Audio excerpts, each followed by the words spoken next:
Nuestro invitado del día de hoy en el estudio, bienvenido Marcelo Koenig. ¿Así está bien tu apellido? Me lo han pronunciado de tantas maneras distintas. Me imagino, un montón. Sí. Uno me acuerdo que me presentó en una presentación de un libro con Marcelo Kennedy, así que ya tengo idea.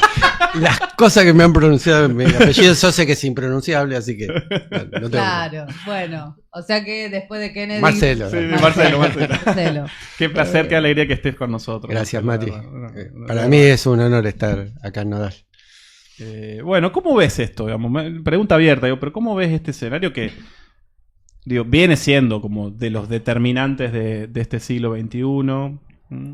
Por supuesto ha quedado más en segundo plano desde que pasa lo que está pasando en territorios palestinos, ¿sí? Con el genocidio, pero ¿cómo ves este escenario, digamos, tan determinante para la geopolítica mundial? Sí, está claro que acá hay un cambio sustancial en la política norteamericana, ¿no? Y esto es un dato nuevo, un dato que cambia, porque de alguna manera hasta ahora, aunque con rupturas y continuidades, los yanquis se habían venido manejando respecto de Rusia con la doctrina Kennan y con la idea de que había que cercar y aniquilar en su momento a la Unión Soviética y después a Rusia, y ahora pareciera que para romper el espinazo del eje Pekín-Moscú y los BRICS y qué sé yo, Trump parece plantear en esta mesa de negociación, donde no está en juego solamente, o por lo menos esa es mi lectura, ¿no?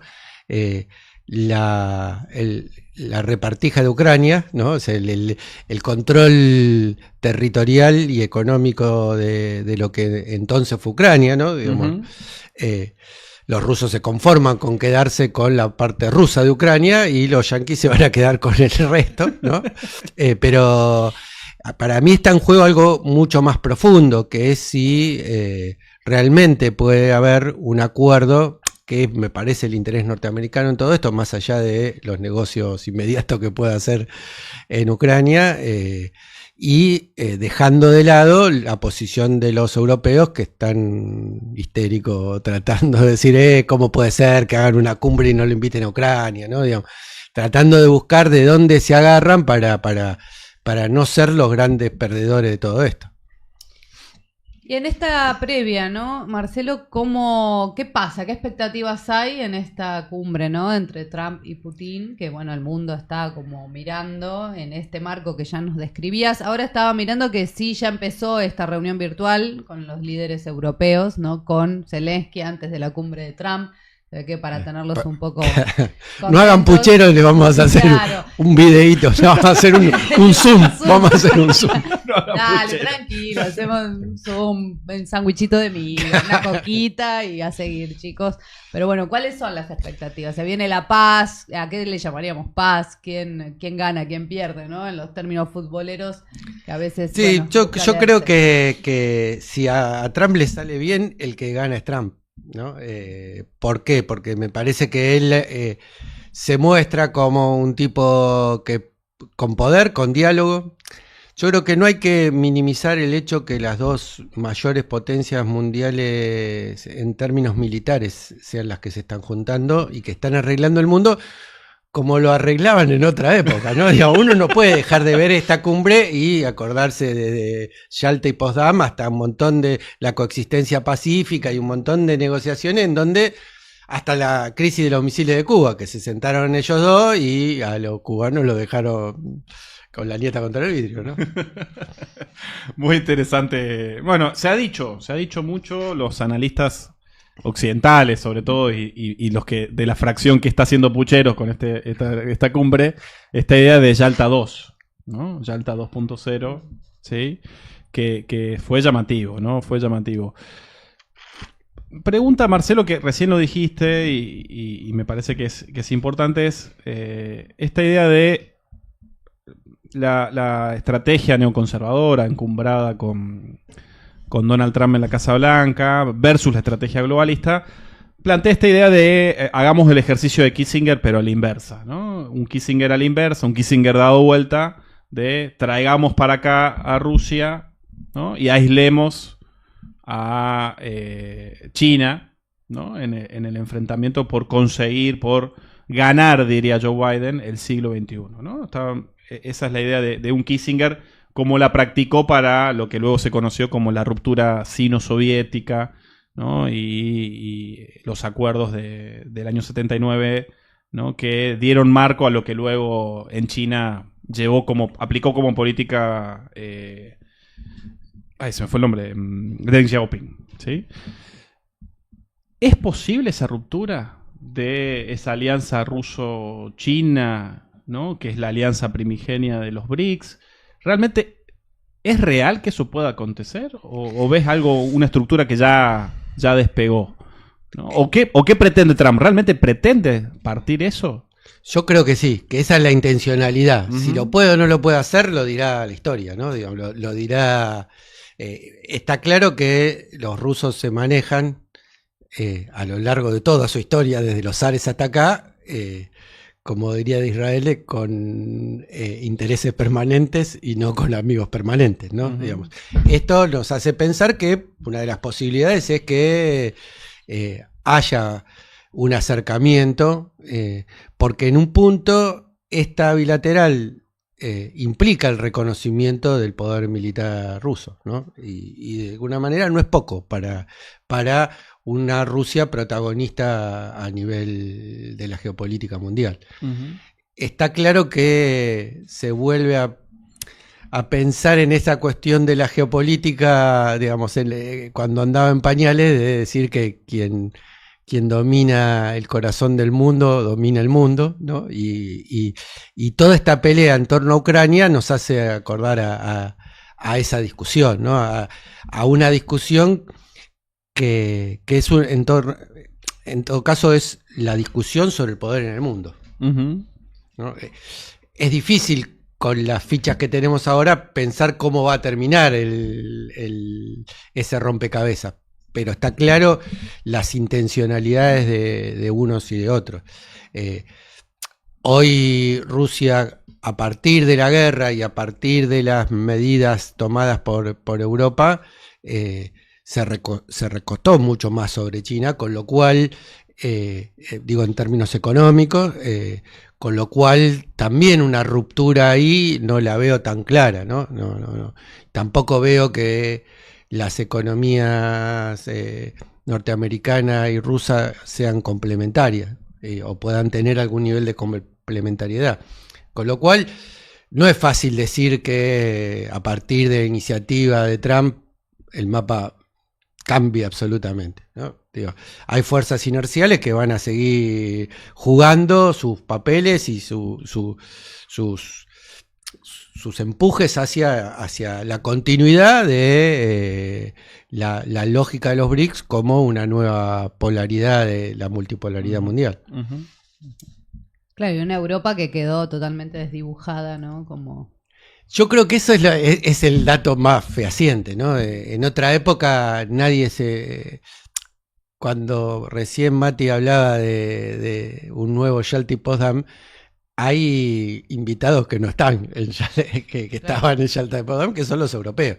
Y esto nos habla de la pérdida de poder mundial. De alguna manera esa pelea entre los nacionalismos imperialistas y las fuerzas globalizantes tienen como pato de la boda a la propia Europa, ¿no? Claro. Bueno, acá te mandan, ya se armó polémica en el chat. Te dan la bienvenida también, Marcelo, te agradecen por estar acá, te están escuchando, te mandan también saludos, nos piden Paula Jiménez, nuestra directora de Nodal, y Lucas Aguilera, también nuestro director de investigación, te mandan un abrazo grande, te agradecen también el estar acá con nosotros. No sé qué te parece, Cachi, pero me gustaría saber también la mirada, Marcelo, que tenés, porque sobre, este escenario, ¿no? Que podemos ir previendo en relación a, encendidas y apagadas de algunos conflictos a nivel mundial. ¿Qué pasa con América Latina y el Caribe, ¿no? Sabiendo, en el rol que está cumpliendo Trump, este cambio de política norteamericana, ¿qué significa para nosotros y nosotras? Yo creo que América Latina es un territorio en disputa. Por suerte esa disputa hasta ahora no es una disputa bélica, ¿no? es un territorio de paz. Y eso no es una cosa menor y es una cosa que tenemos que cuidar. A mí se me encendieron todas las alarmas con la injerencia norteamericana en el caso Venezuela, ¿no? Realmente es muy grave porque siempre el modus operandi es más o menos lo mismo, ¿no? Tiran una fruta, dicen la peligrosidad de determinado régimen político y después atrás de eso, y sobre todo si tienen petróleo y si pueden significar buenos negocios, se tiran de palomitas sobre eso. Entonces, realmente me parece que hay que mirar y hay que seguir con mucha atención el tema de la injerencia norteamericana en Sudamérica y en particular en Venezuela. Y déjeme decir una cosa, a mí me da una profunda vergüenza los compañeros y las compañeras de la dirigencia del peronismo que por una especulación electoral miran para el costado y se hacen los boludos con el tema de Venezuela, ¿no? Me parece que ahí hay una falta de proyecto político emancipador, ¿no? Porque pensar que barrer abajo de la alfombra lo que está pasando en Venezuela es un beneficio para los intereses argentinos es un error geopolítico garrafal. Tremendo. Y no lo digo, o sea, está claro que Milei y compañía se van a alinear con una invasión norteamericana si la hubiera, ¿no? Digamos, no, uno no tiene ninguna expectativa respecto de eso. Sí respecto del campo popular que mayoritariamente, por lo menos en los que son sus dirigentes, está lejos de pronunciarse sobre esto, está mirando para otro lado. Clarísimo. Vamos a profundizar, pero antes sí te queríamos mostrar, Marcelo, vos estuviste en Venezuela hace poco, coincidimos ahí. Fuiste uno de los grandes expositores del Congreso Mundial contra el Fascismo, Neofascismo y expresiones similares, ¿sí? Ahí te tenemos en pantalla, mira, en la conferencia. Sí, una conferencia que surgió a raíz de que el propio Nicolás Maduro le llamó la atención un libro tuyo, que me gustaría que conectes y comentes esto para que la comunidad de Nodal conozca, que es muy interesante y que tiene que ver con lo que recién comentabas con nuestra falta de proyecto, ¿no? Un poco en esos términos. Mira, el libro se llama ¿Qué es el peronismo?, ¿no? Entonces, es raro, pero yo lo escuché decir a Maduro, como antes lo escuché decir a Chávez, que Chávez dijo, yo soy el primer presidente peronista de Venezuela, cosa que nunca ningún presidente latinoamericano había dicho, ¿no? Sí. La leyenda negra del peronismo. Claro. Era. Es que yo en el libro lo cuento un poco, porque el peronismo yo creo que tiene una enorme potencialidad en su marco teórico, es un libro de filosofía política y de teoría política, y que el peronismo en su teoría política tiene una enorme potencialidad para Latinoamérica y por qué no para el mundo. Yo soy de aquellos que cree que hay que peronizar el mundo, ¿no? Pero ¿qué es el peronismo? Está en la tapa del libro, ¿no? Con esa tapa tengo una anécdota maravillosa que cuando hicimos la presentación del libro vino el ministro de Trabajo de la provincia de Buenos Aires, mi amigo el Negro Correa, y dijo... Vos sabés que yo lo conozco al tipo este. Le digo, ¿quién es? Porque yo no lo conozco, ¿no? Y me dice, es un militante de camioneros de Junín. Una vuelta, yo estaba en Junín, se me acercó un flaco y me dice, che, Walter, vos me conocés a mí. Y le dice, perdoname, compañero, puede ser que te conozcan, no me acuerdo, decime más o menos de quién sos. Yo soy el gordo de la CGT. Pará, pero vos sos flaco, no, me hice un cinturón gástrico. Así que esa panza está toda arrugada. O sea que esto es una reliquia. Es una reliquia histórica. Claro, esto ya no existe. Claro, no existe. O sea, tenemos una parte. Es toda una metáfora eso, ¿no? Un peronismo desinflado, digamos, sí. Es tremendo. Lo del cinturón, sí, ¿no? Pero bueno, vayamos a lo de Maduro. A Maduro le hicimos llegar un libro de qué es el peronismo. Y lo leyó en una noche, ¿no? Digo, yo me sorprendí la capacidad de un jefe de Estado de leer y eligió unas cuestiones en torno a la cuestión del Estado que plantea el peronismo y que abordamos, y que el tipo, con el tema del vínculo entre la organización popular, que es precisamente una de las cuestiones que está tratando de armar Venezuela, con las comunas y eso, que es muy parecido a la lógica de la comunidad organizada, sí, ¿no? Es decir, esta idea de organizar desde abajo y organizar no desde el Estado, sino ponerle la impronta de la organización popular al Estado, ¿no? Que es exactamente al revés. Es exactamente al revés. Y entonces él leyó una parte del libro y comentó el libro, y así que después fue que me invitaron a ser parte de la apertura en ese congreso antifascista. Muy, muy interesante, y sí, uno encuentra ese registro, ¿no?, de la comunidad organizada en ellos llaman, ¿no?, el Estado comunal, ¿no? El Estado comunal, y que un poco rompe ese mito de el peronismo, digamos, ¿no?, como los estatistas. No, el Estado cumple un rol, cumple una función en una comunidad que se organiza, ¿no? No, claro, eso es fundamental, ¿no? O sea, la concepción del peronismo no es vamos a hacer todo desde las políticas públicas. En los últimos años pareciera como que lo que hay que encontrar es gente atildada y progresista que meta las políticas públicas correctas. Y la organización popular y Mira, hay algo que a mí me parece una discusión que hoy está ausente, y que vuelvo a lo mismo que cuando decía lo internacional, que no me preocupa de la derecha, pero sí me preocupa de los nuestros, que es que en las últimas elecciones en la Argentina está votando, salvo la excepción de Formosa, el 50% o menos, ¿no? Eso para la derecha es indiferente. Eso para nosotros no puede ser indiferente, ¿no? Porque la legitimidad se construye en la participación popular. Sin participación popular, las políticas públicas pueden ser lo más progresistas y después viene un gobierno fascista como este y tira todo a la mierda. Entonces, lo que hay que hacer es organizar que ese pueblo, vuelvo a decir, ese pueblo organizado, le ponga su impronta al Estado y que sostenga sobre su propio lomo esas políticas públicas, impulse, sostenga. Yo creo que el primer peronismo es el mejor ejemplo de ese proceso. Maravilloso. Sí, totalmente. No, por ahí podemos poner de nuevo la tapa del libro, así también obviamente invitamos a leerlo. Pensaba en todas las contradicciones que genera también fronteras adentro, pero fuera también.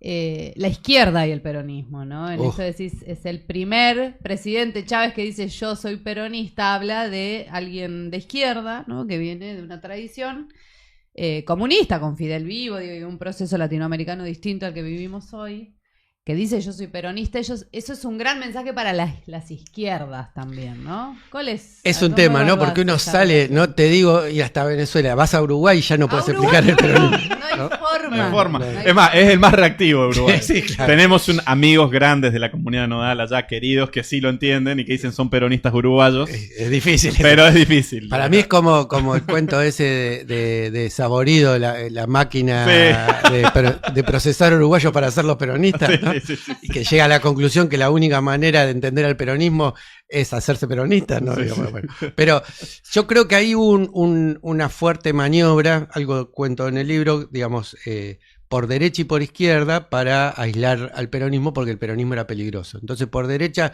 se armó el famoso libro azul que lo hizo Braden, o que lo firmó Braden, y que en realidad lo escribió un tipo que se llamaba Duarte, que era un tipo que era un tipo que venía de la izquierda, que había participado en la guerra civil española del lado republicano y que laburaba para Braden, ¿no? Digamos, y que hizo ese libro en donde se mostraba al peronismo como una forma vernácula de fascismo, ¿no? Ese libro no solamente fue publicado en el Diario de la Prensa, fue muy publicitado en plena campaña electoral de las elecciones del 24 de febrero del 46, sino que además fue repartido por todas las embajadas norteamericanas en toda Latinoamérica. Claro. Los tipos lo repartieron por todos lados.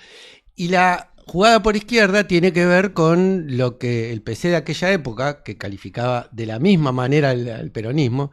Yo tengo una reliquia, un pequeño librito, que es un discurso de Codovilla cuando el Partido Comunista hizo su congreso en el Luna Park. Fíjense lo grande que era en esa época el Partido Comunista en la Argentina. Y el título es Combatir al nazi nipo falanjo peronismo. Ese es el título del libro. Y se puede decir, es un trabalengua. Nazi nipo, ¿qué? Nazi nipo falanjo peronismo. La cuestión es que Codovilla, Vittorio Codovilla, un ítalo-argentino, que era el que manejaba el Comintern para toda América, fue el tipo que no implantó, pero expandió esa lectura del peronismo. Por eso, para muchos lugares, es lo que le pasó a Cook cuando fue a Cuba, ¿no? Cuando Cook va a Cuba, lo detienen. ¿Por qué? Porque era un exdiputado de un gobierno fascista que en la Cuba revolucionaria iba a desestabilizar, ¿no? Era lógico. Y entonces ahí, cuando el Che se enteró que lo habían metido preso, fue hasta el aeropuerto y dijo, no, doctor Cook, ¿sabe? Discúlpenos. Digamos. Claro, usted es nuestro. Tremendo, tremendo. Bueno, pero ¿cómo se reactualizan esos debates, no? Porque, bueno, discutimos, obviamente, más en nuestro campo, que es el que nos preocupa, porque, como decís, no esperamos otra cosa de un gobierno fascista como el que tenemos, pero de este lado sí nos preocupan algunas cosas, entre esas, ¿no? Esto, ¿no? De cómo se rompe la posibilidad de armar un proyecto emancipador con Venezuela, con Cuba, ¿no? Que ya decíamos, hoy es sería el cumpleaños 99 de Fidel. Hablamos poco ya de Cuba en Argentina, hablamos poco de Venezuela, o si hablamos, mejor no hablemos, sí, claro. ¿No? Ahora justo hay una situación muy complicada, ¿no? De la mano de la detención de una militante, ¿no? Que, bueno, organismos de derechos humanos salieron a posicionarse, las abuelas salieron también a bancar al proceso, ¿no? Que encabeza Nicolás Maduro. Pero cuántas contradicciones, ¿no? Y decir cómo parece ser que ser peronista y de izquierda no puede ser. Y bueno, hay que reivindicar, o por lo menos nosotros somos de reivindicar un peronismo que si no es de izquierda no es. ¿Qué debate? A ver, ¿cómo lo das, Marcelo? Estamos yéndonos a cualquier lado menos a Putin. Pero me encanta, no, al contrario. Era para conversar del mundo y de sus alrededores, claro. Y de nuestros problemas. Y de nuestros problemas, claro, por casa como andamos, claro, se llama esta sección. Mirá, yo creo que las categorías izquierda y derecha son categorías coloniales, ¿no? No puedo dejar de pensarlo en esos términos, y entonces me cuesta pensar en un peronismo de izquierda, ¿no? Es como también me cuesta pensar en un peronismo de derecha. Si uno trabaja la historia del peronismo seriamente, no puede dejar de ver que si uno trata de meter en un casillero de izquierda a algunos y un casillero de peronismo de derecha a otros, se confunde. Yo ahora estoy escribiendo mi primer novela, ¿no? Que en realidad no es una novela, sino una no ficción, sobre dos personajes que empezaron militando juntos en Tacuara, una organización que si uno le pone una etiqueta, en ese sentido estaría a la derecha. Uno salió hacia la derecha más derecha, que terminó la AAA, que se llamaba Felipe Romeo, y otro como Dardo Cabo salió hacia el peronismo revolucionario, ¿no? Claramente, y al principio cuando Dardo rompe con Tacuara, se hace bandorista. Entonces, realmente vos decís, no es que hay una evolución, no, hay un camino de búsqueda. Primero el camino de búsqueda del nacionalismo, aún del nacionalismo, no el nacionalismo popular, genuino, sino el nacionalismo de imitación, el nacionalismo que se mira en el espejo de los fascismos europeos. Hay un preguntarse en un país sometido a la condición de dependiente como el nuestro, ¿qué significa ser nacionalista? ¿Qué significa defender los intereses nacionales? Y esa pregunta puede ser respondida para distintos lugares. Pero además de eso, en el peronismo siempre hay una disputa de sentido. Y la disputa de sentido no es ideológica, es política. Entonces, cuando uno trata de meter al peronismo en cajita, después se le desacomoda, claro, todo el tiempo. Hay una cosa que decía el artista plástico Santoro, que es que el peronismo es de arena, ¿no? Y está buena esa definición. Porque cuando uno lo quiere meter en cajitas, se te escapa por todos lados, ¿no? Muy interesante. Está bueno, sí. Te saluda Fernando Esteche acá. Un saludo grande para Marcelo, Fernando. a ver, porque se me perdió. Saludos a ustedes, a la comunidad y a Marcelo. Dice... Hablando de peronismo, mi amigo y amigo de Marcelo nos dice: Massa, Alberto Grabois, unos van a la embajada, otros elogian a Bannon. ¿Quién? Fernando. Fernando dice eso. Fernando dice eso. Te está polemizando más que nosotros, Fernando. Fernando tiró una bomba ahí. Y bueno, nos pasa. Es así. Bueno, es cierto. mira, Gustavo Guerrero. Si hay algo que uno no puede respetar es un peronismo que pasa por la embajada, ¿no? Exactamente. Es así. Sí, claro. No, hablando del libro azul, esto es muy llamativo. Yo sí tengo un registro de la extraordinaria obra, la biografía de Perón de Galasso, que el libro azul es uno de los pocos libros de agitación política, no solo rubricado por Braden, sino rubricado por el propio Departamento de Estado. O sea, Totalmente. la Cancillería estadounidense rubricó, dijo, esta es nuestra posición oficial. Porque Braden primero estuvo en Centroamérica y él hasta tenía acciones de la United Fruit, Sí, o como se diga eso. En Arbenz, ¿no? No, antes de Arbenz. Antes, porque eso fue en el 54. Sí, exacto. Después, él viene para la Argentina, está unos meses, porque uno le parece que fue el embajador durante años, pero es poquito el tiempo que está, se mete mucho. De hecho, hablaba en las movilizaciones de la Unión Democrática. Uno no se imagina. Sí, el embajador. Claro, era un agitador ahí. El termo que teníamos antes de embajador norteamericano tenía el perfil bastante antes, ¿no? Stanley. Ah, sí. El tipo se metía en todos lados, pero no se animó a decir, bueno, armame un acto Macri que voy a hablar, ¿no? Bueno, este se metía. Ahora, después de eso, fue el subsecretario para Asuntos de Latinoamérica. O sea, fue un tipo pesado, segundo, dentro de la... Porque para ellos la secretaría es lo que nosotros sería el ministerio. ¿No? Era el segundo dentro de el Ministerio de Relaciones Exteriores o la Cancillería norteamericana. Por eso ese libro está rubricado por... digamos, es línea oficial. Es línea oficial, oficial. Es muy impactante eso, como decís, bueno. Y además una de las pocas veces que, efectivamente, Estados Unidos ha hecho eso en historia, ¿no? Es un libro, es una documentación, dice, esta es mi posición. Después sí, obviamente, hay documentos de Estado y demás, pero publicar un libro, decir, esta es nuestra línea oficial, digo, solo dedicado al peronismo, ¿no? Y fueron consecuentes con eso. Claro, eso no se les puede negar. Los muchachos no fueron consecuentes. Hasta que pudieron armar un peronismo que labure para ellos, ¿no? Digamos. Chan. Bueno, claro. Son consecuentes y obstinados. Sí, Claro, y tienen políticas permanentes y realmente no es que van improvisando como viene. Claro, tal cual. ¿Cómo ves las nuevas formas de injerencia, Marcelo? Que por ahí, bueno, son un poco, se maquillan. Pensaba en Stanley cuando hablabas. Stanley cerró en un video la marcha del orgullo previa a las elecciones, por ejemplo. Que a mí, digo, cuando es una cosa de vomitiva, cuando lo vi dije, che, pero acá esto no está. Bueno, ¿no? Hay otras formas de hacer injerencia, hay otras formas de la guerra, ¿no? En América Latina y el Caribe va tomando sus formas según la política. Pero ¿cómo hacemos para analizar, ¿no? A veces en esta sensación de que algunas categorías nos quedan viejas. Mira, a mí me pasa que uno ve cómo actúa Estados Unidos como Estado-nación imperialista, defendiendo sus propios intereses, avanzando con la lógica de si vos arreglás algo con ellos es porque vos estás convencido que te conviene. Y entonces ellos avanzan sobre lo que vos le dejás avanzar. Tienen también sus formas de disputa de sentido cultural y me parece que esto es clásico en el 95% de las cosas que nosotros consumimos audiovisuales vienen de un único lugar, ¿no? Digamos. Entonces esto crea sentido. Pero además yo creo en esto que vos decías, y a mí siempre me gustó esa idea de no quedarnos en levantando consignas viejas, ¿no?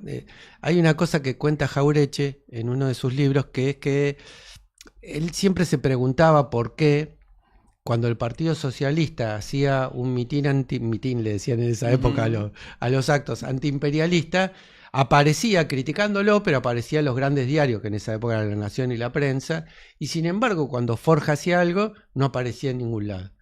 Y decía, bueno, es claro al final por qué. Porque cuando los socialistas hablan de el antiimperialismo, hablan del antiimperialismo norteamericano y critican a los norteamericanos. Y nosotros criticamos a los ingleses. Y la Argentina es una semicolonia de los ingleses, no de los norteamericanos. Yo siempre me pregunto, ¿no estaremos haciendo el...? Y ahí es donde hay una cosa que a mí me parece ausente en los análisis más pegados a la geopolítica, que es la incidencia y la cabeza propia que tienen los grupos económicos transnacionales, ¿no? Y que a mí me parecen en algunas cosas mucho más peligrosos que los propios estados-nación en algunas cosas. Porque vos tenés a muchos del campo popular diciendo, uy, qué bueno que vengan las inversiones, qué importante que vengan las inversiones. Las inversiones son siempre lo mismo, ¿no? Desde la década del 30 hasta ahora, las inversiones son siempre apropiarse de lo que el Estado construyó y hacer negocios con las necesidades de los argentinos, desde la empresa de servicios públicos hasta los recursos naturales o lo que sea, ¿no? Digo, para hablar de algo inmediato, la privatización de las hidroeléctricas no van a ser para empresarios nacionales que quieren producir energía, ¿no? Todos tenemos claro cómo son cada uno de los procesos privatizadores. Entonces, a mí me parece que ahí hay un peligro y ese peligro funciona. Y ahí se me hacía un link con lo que vos contabas. A mí me tocó, por una cuestión de la gestión, estar en Nueva York en una cosa de Naciones Unidas y justo coincidió con la Marcha del Orgullo en Nueva York, ¿no? Que es un despliegue monumental, ¿no? Digamos. Y lo que más me sorprendió es que cada una de las empresas transnacionales tenía su propia carroza, ¿no? O sea, era la carroza... no me acuerdo los nombres, iba a decir IBM, pero creo que no existía más IBM para esa época. Pero, el Citigroup. Claro, cada una de esas empresas tenía el nombre de la carroza con empleado de las empresas. No es que tenían contratado gente con pluma, ¿no? Era eso. Y vos decís, mirá, y estos tipos son los que formatean el mundo también, ¿no? Digamos, no es que nada más tenemos que preocuparnos por hacer antiimperialismo de las acciones de los norteamericanos, ¿no? También en eso hay formas de dominio que hoy son determinantes.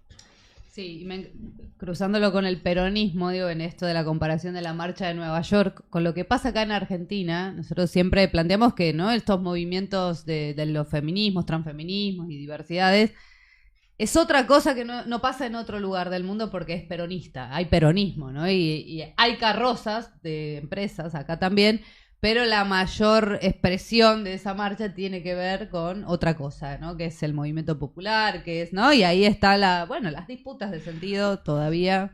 Ojalá que nosotros agarremos eso y lo resignifiquemos, ¿no? Uh-huh. Porque yo creo en el rock nacional, ¿no? Uno puede decir el rock fue un ariete de penetración cultural, pero al mismo tiempo en la Argentina se lo agarró, se lo redefinió, y se lo hizo propio, ¿no? Hoy es seguramente a mí me ha pasado de hacerle escuchar a amigos extranjeros rock argentino y te miran como diciendo, esto no es rock, es otra cosa. Bueno, eso es lo que somos nosotros, claro. Claro, eso es rock argentino. Es ponerle nuestra propia sello, digo, porque ser nacionalista revolucionario no es rechazar todo lo extranjero, sino pensar que nosotros le podemos poner nuestro sello a cualquier cosa, ¿no?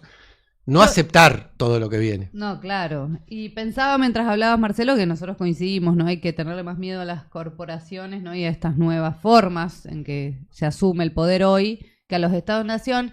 Y fuimos a una reunión de compañeros y compañeras hace un tiempo, otra compañera Sol, a una reunión diciendo Galperín no es enemigo nuestro, ¿no? Compañero peronista, compañera. Bueno, Sol no dijo eso, ¿no. No. Sol, ¿qué dijiste? Por favor. Che, está re grave esto que está pasando acá.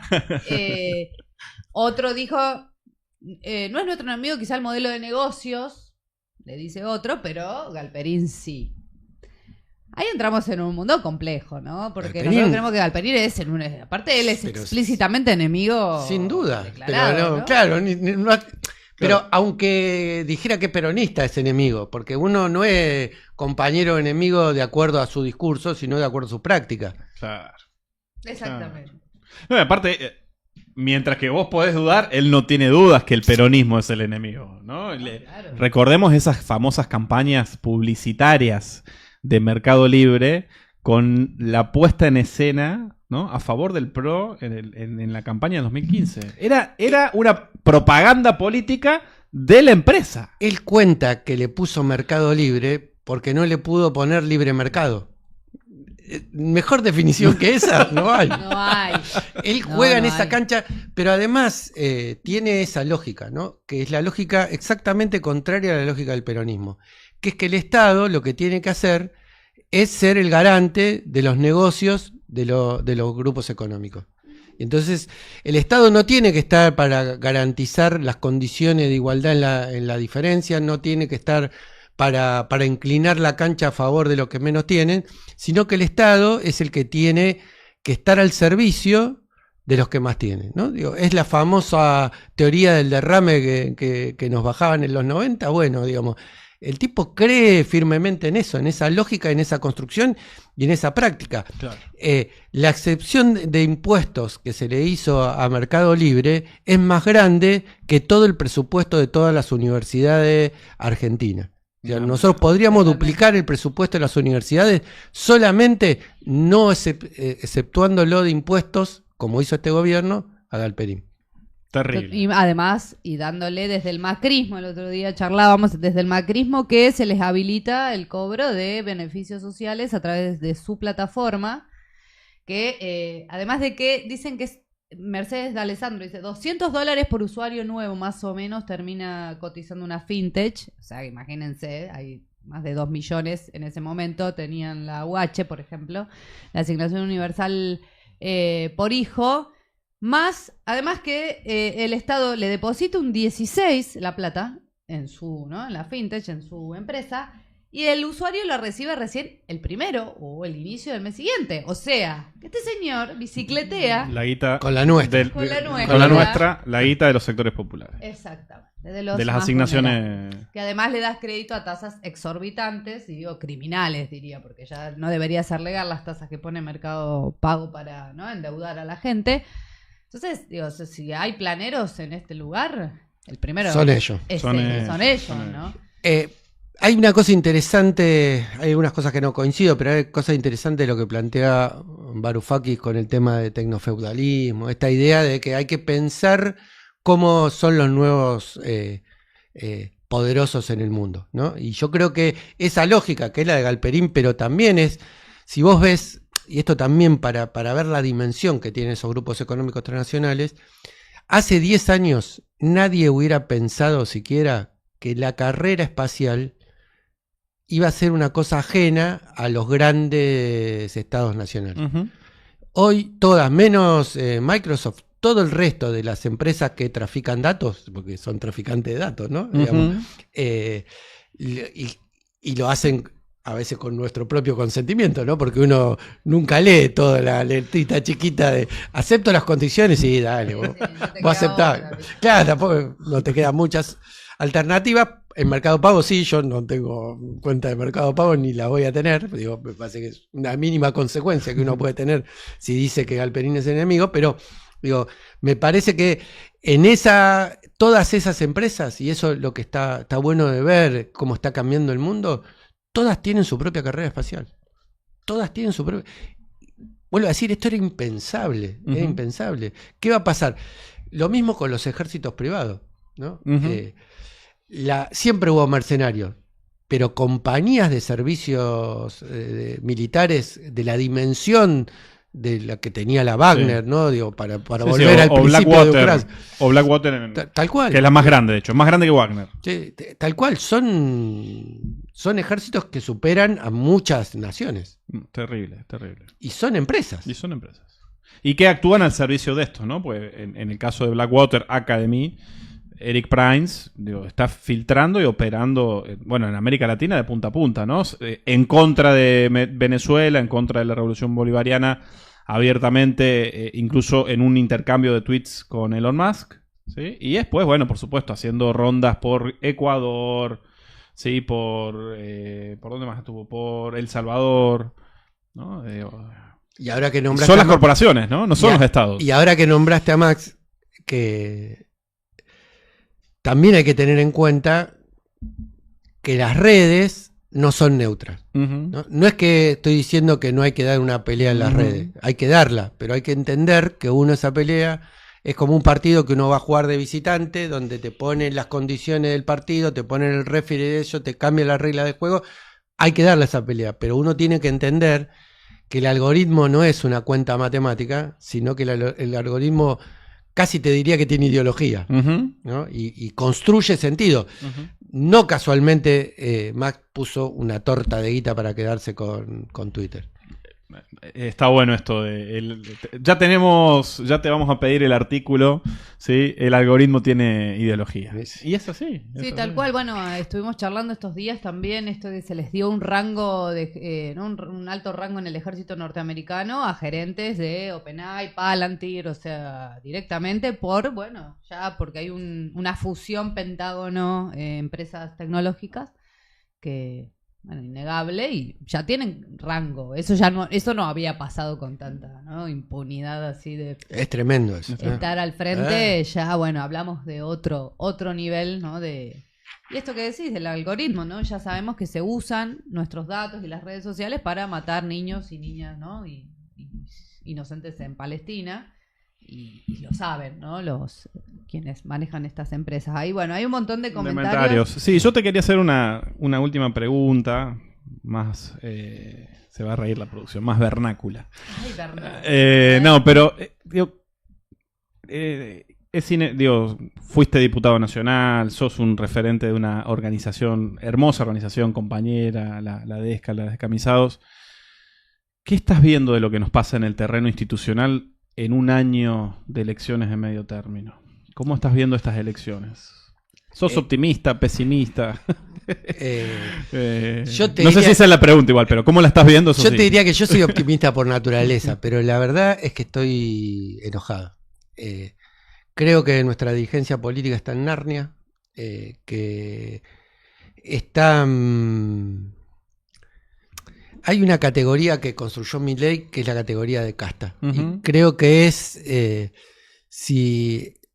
Si los tipos hubieran leído a Laclau, es exactamente el significante vacío, ¿no? Porque la idea de casta, vos podés poner a cualquier cosa. Un senador que está ganando más de 8 palos y al tipo que te estaciona el auto en la vereda, en el conurbano, ¿no? Digamos, cualquier tipo de privilegio, cualquier odio que vos tengas, entra dentro de ese significante vacío.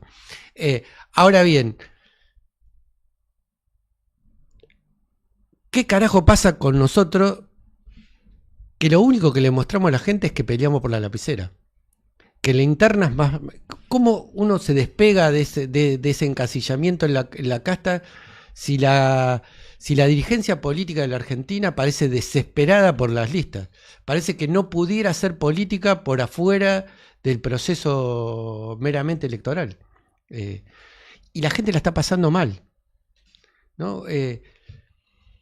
No es casualidad que crezca la mancha de la antipolítica. Es consecuencia no solamente del pésimo gobierno que hizo Alberto Fernández, sino que es consecuencia de que la política está divorciada de lo popular.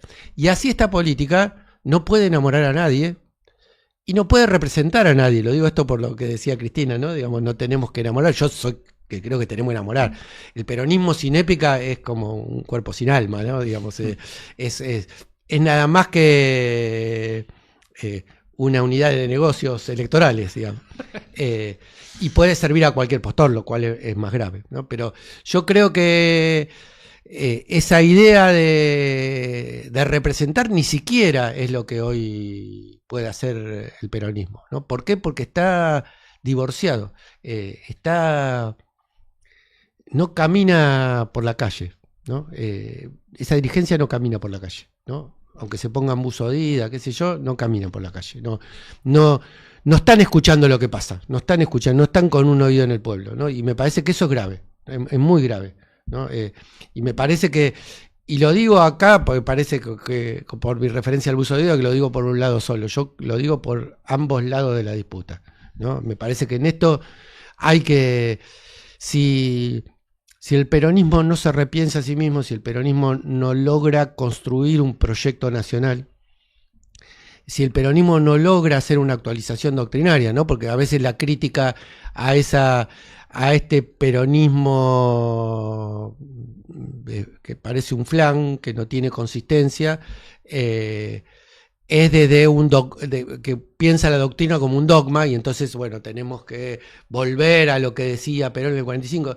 El mundo es distinto, ¿no? Por algo Perón usó el concepto de doctrina y no el concepto ni de ideología, ni mucho menos de dogma.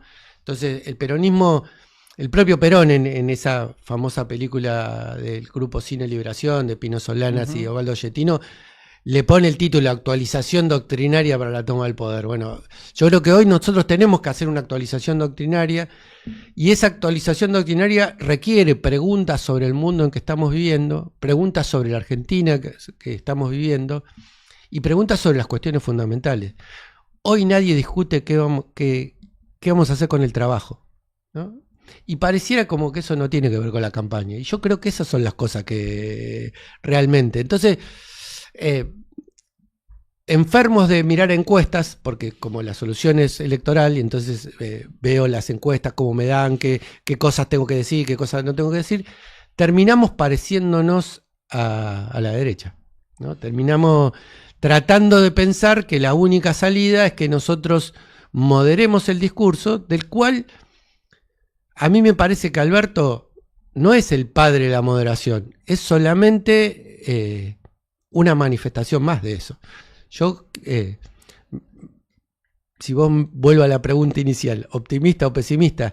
Yo soy optimista porque creo que el pueblo argentino nunca a lo largo de su historia se acostumbró a vivir de rodillas, y hoy estamos de rodillas.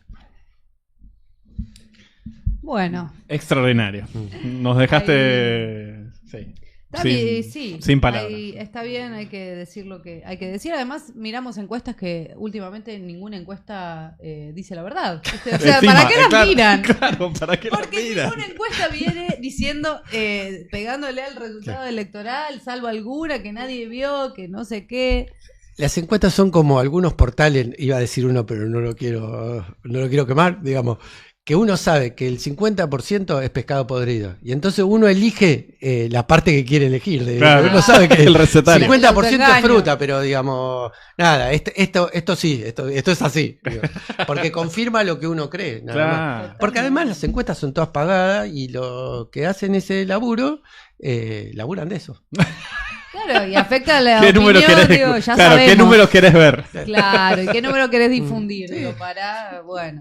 Ni tan conspirativo, pero saben que si al tipo por el que están laburando le ponen determinadas cosas, se acabó el negocio. Totalmente, clarísimo. A ver, nos dice la producción, son las 10, mira, las 11 menos un minuto ya. Se nos pasó volando. Sí, podemos pasarlo. La entrevista. Avanzamos hacia las fotos, nos dice. Sí, podemos, eso estaba por... Ok.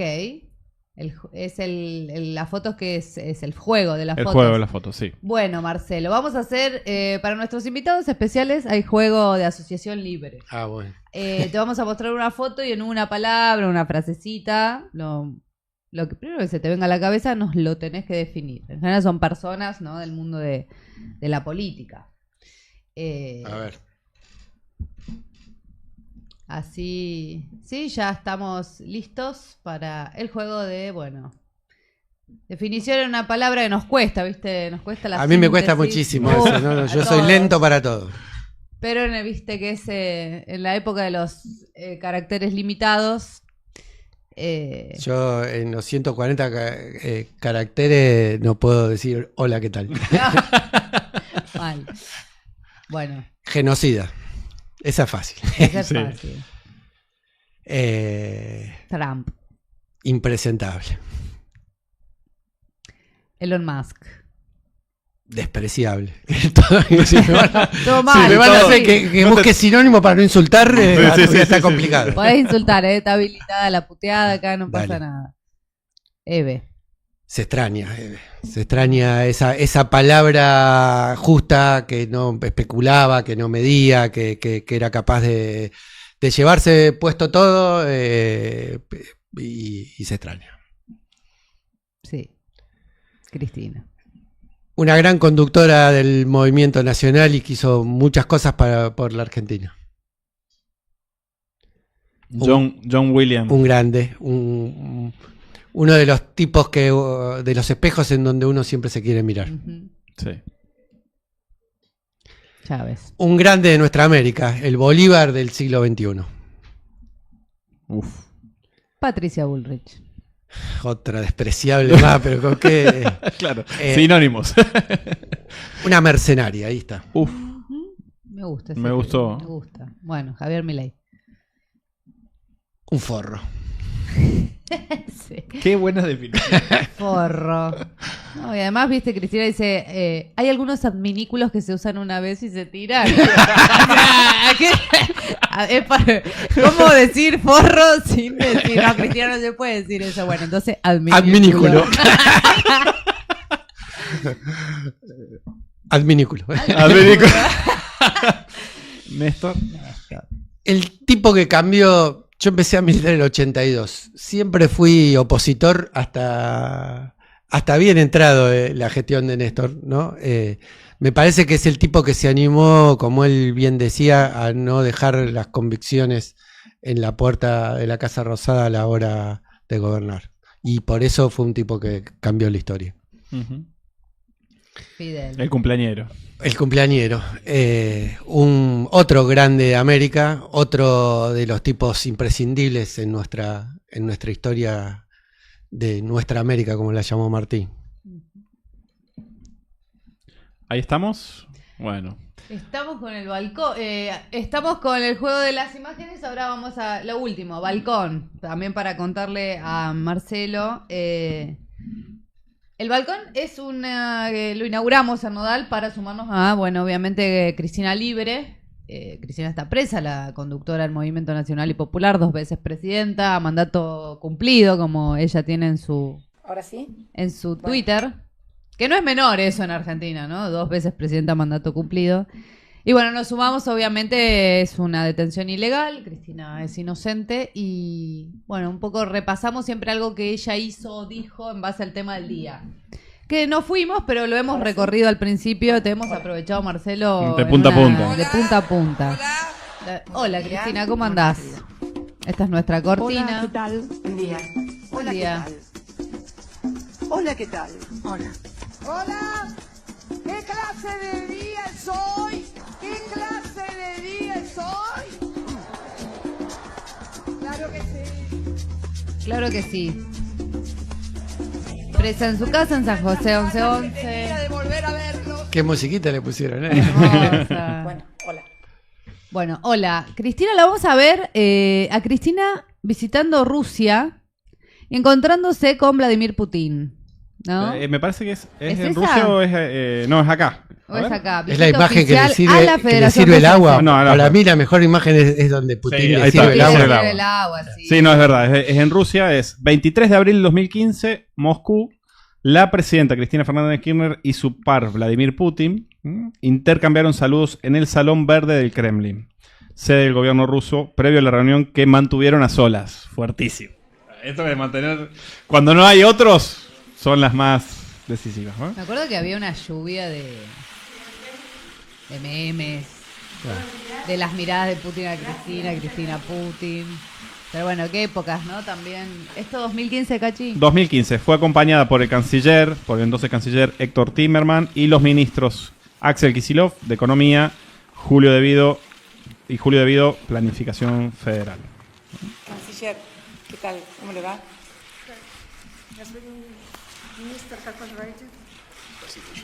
Уважаемая госпожа президент, дорогие друзья, добрый день. Estimada señora Presidente, estimados amigos, buenos días. Мне очень приятно принимать вас Muy в bien. Московском Кремле. Me agrada poder darle bienvenida aquí en el Kremlin de Moscú. Ваш визит проходит в особенный год.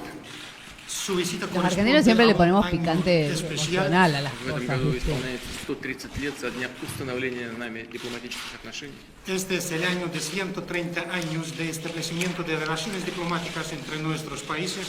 За это время мир сильно изменился. La cantidad de страны fotos. сильно изменились. Durante este periodo de tiempo, el mundo entero y nuestros países han cambiado y transformado enormemente. Неизменным осталось только одно желание наших народов, наших стран развивать отношения друг с другом. Pero no ha cambiado una sola cosa, la voluntad de nuestros pueblos de seguir Shipeadísimos avanzando y ellos desarrollando dos. ¿Qué nuestras relaciones. significará? И действительно, за последнее время Tampoco, no. Paso. возросли политические Ah, контакты, que hay amor. товарооборот. Ah. Y últimamente Gracias, producción. Gracias a la juventud. Sí, esta es la escena. Ahí está. Ahí está, a ver. Ahí está la escena. Ay, no. Ah, tremendo. Tremendo. ¡No!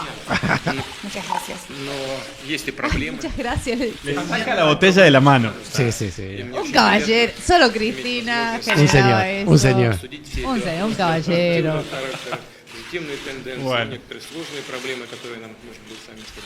Y me agrada tener esta oportunidad. Bueno, ya está de la discutir con escena. ustedes. Era todo lo que queríamos Era mostrar un momento Claro. LAM nomás. Así que bueno, nada. Gracias, Marcelo, por acompañarnos. La verdad fue un placer esta conversación del mundo y sus alrededores, ¿no? De verdad, así que una alegría. Esperemos, obvio, pronto tenerte por acá y aguardamos la novela. Sí, Aguardamos la novela. estoy terminando el primer borrador, así que vamos avanzando con eso. Muchas gracias por la invitación y aprovecho también para plantear la libertad de Cristina, injustamente encarcelada. Una de los... Vos me preguntabas cómo funcionaba el imperialismo. El lawfare es hoy uno de los mecanismos principales, la judicialización de la política y el control del poder judicial y el poder mediático. Es hoy, sin duda, uno de los, como diría un periodista de policiales, modus operandi del imperialismo hoy en América Latina. Sí, totalmente. Bueno, gracias comunidad. Suscríbanse al canal, síganos en las redes sociales, síganlo a Marcelo también por las redes. Siempre hay reflexiones incisivas del mundo. y sus libro, alrededores. recomendamos El libro, también, que es el por supuesto. peronismo. Así que bueno, nada, gracias. Y por supuesto nos vemos mañana de 9 a 11 en esto que llamamos No Darse Prenda.